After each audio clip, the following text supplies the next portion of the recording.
Hello friends, welcome to my channel. இன்றைக்கி நம்ம சேனலில் வந்து பார்த்திங்கன்னா சுந்தரி சீரியல் பற்றி தான் பார்க்க போகிறோம். சுந்தரி சீரியலில் வந்து பார்த்திங்கன்னா எப்படி தான் அவங்களுக்கு வந்து வெற்றிக்கும் சுந்தரிக்கும் கல்யாணம் நடக்குது அப்படின்னு ஆனாலும் இன்னும் வந்து டார்ச்சல் தான் கொடுக்குறாரு கார்த்தின்னே சொல்லலாம்.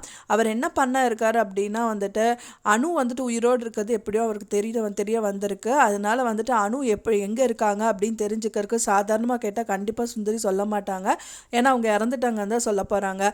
அதுக்காக இவர் தீவிரமான ஒரு காரியத்தை வந்து பண்ணுறாரு. ஒரு சூழ்ச்சி வலையே வந்து விரிக்கிறாருன்னே சொல்லலாம் சுந்தரிக்கு. அதுதான் வந்து கம்மிங் எபிசோடில் வந்துட்டு ரொம்பவே விறுவிறுப்பாக காமிக்க இருக்காங்க. நம்ம சேனல் இப்போ தான் ஃபஸ்ட் டைம் பார்க்குறீங்க அப்படின்னா மறக்காமல் நம்ம சேனலை சப்ஸ்கிரைப் பண்ணிடுங்க. வாங்க நம்ம சேனலுக்குள்ளே போகலாம். இப்போ வந்து கார்த்தி என்ன பண்ணுறாரு அப்படின்னு பார்த்தீங்கன்னா, அதாவது தமிழ் பாப்பாவை வந்துட்டு கடத்திடுறாங்கன்னே சொல்லலாம். தமிழில் கடத்திடுறாரு. அப்போ வந்துட்டு அவங்க ஸ்கூலுக்கு வந்துட்டு அவங்க அம்மா, அதாவது கார்த்தியோட அம்மா வந்து கூட்டிகிட்டு வரக்கு வெயிட் பண்ணிகிட்டு இருக்காங்க. அந்த டைம் பார்த்து தான் வந்து பார்த்திங்கன்னா என்ன குழந்தைய காணோங்கும்போது கார்த்தி வந்துட்டு அந்த குழந்தை மயக்கம் போட்டு விழுந்துருச்சு. கார்த்தி சார் தான் கூட்டிகிட்டு போயிருக்காங்கன்னு சொல்லி சொல்கிறாங்க. சொன்னவுடனே வந்துட்டு இவங்க என்ன பண்ணுறாங்க அப்படின்னா வெற்றியும் சுந்தரியும் வந்துட்டு கிளம்பி போகிறாங்கன்னே சொல்லலாம். அவங்க வந்துட்டு எங்கே தான் போனார், எங்கே வந்து கூட்டிகிட்டு போயிருப்பாங்க அப்படின்னு சொல்லிட்டு அவங்கள ரொம்பவே தேடுறாங்க. என்னையா வந்து தவிக்க விடுற, உனக்கு இருக்குது அப்படிங்கிற மாதிரி கார்த்திக் வந்துட்டு தமிழ் பாப்பா பின்னாடி தூங்குது, அதாவது மயக்கம் போட்டு விழுந்துட்டுருக்க தமிழ் பாப்பாவை காரில் ஏற்றிட்டு கூட்டிகிட்டு போயிட்டுருக்காரு.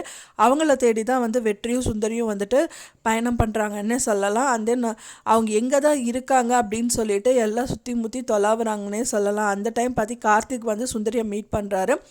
அனு எங்கே இருக்கா அப்படின்னு சொல்லு சுந்தரி அப்படிங்கும்போது, இல்லை அனு மேடம் இறந்துட்டாங்க அப்படிங்கும்போது, இல்லை நீ பொய் சொல்கிற அப்படின்னு சொல்லிட்டு கார்த்திக் சொல்கிறாரு. அனு வந்து உயிரோடு இருக்கிறது சுந்தரிக்கு மட்டும்தான் தெரியும், குடும்பத்தில் யாருக்குமே தெரியாதுன்னே சொல்லலாம். அவங்க சொல்லக்கூடாதுன்னு சொல்லி வச்சுருக்காங்க. அண்ட் தென் வந்துட்டு பார்த்திங்கன்னா கார்த்தி எப்படியாவது வந்துட்டு இந்த தகவலை சுந்தரி வாயிலேருந்து வர வைக்கணுங்கிறக்காக தான் ஒரு சொந்த குழந்தையே வந்துட்டு அவர் கடத்தியிருக்காருன்னே சொல்லலாம்.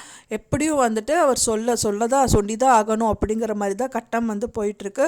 ஒரு கட்டத்தில் வந்து சுந்தரி சொல்லிடுவாங்க அனு மேடம் இங்கே இருக்காங்க அப்படின்னு சொல்லிட்டு. அதுக்கப்புறம் கார்த்திக் வந்து அனுவை பார்க்க போவாங்க.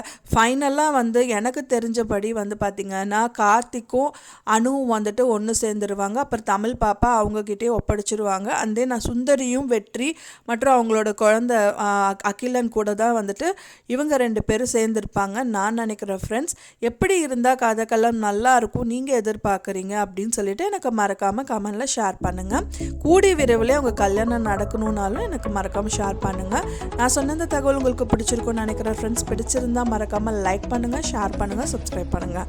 மேலும் இன்னொரு வீடியோவில் உங்களை நெக்ஸ்ட்டு மீட் பண்ணுறேன். தேங்க்ஸ் ஃபார் வாட்சிங் மை வீடியோ ஃப்ரெண்ட்ஸ். நெக்ஸ்ட் வீடியோவில் பார்க்கலாம்.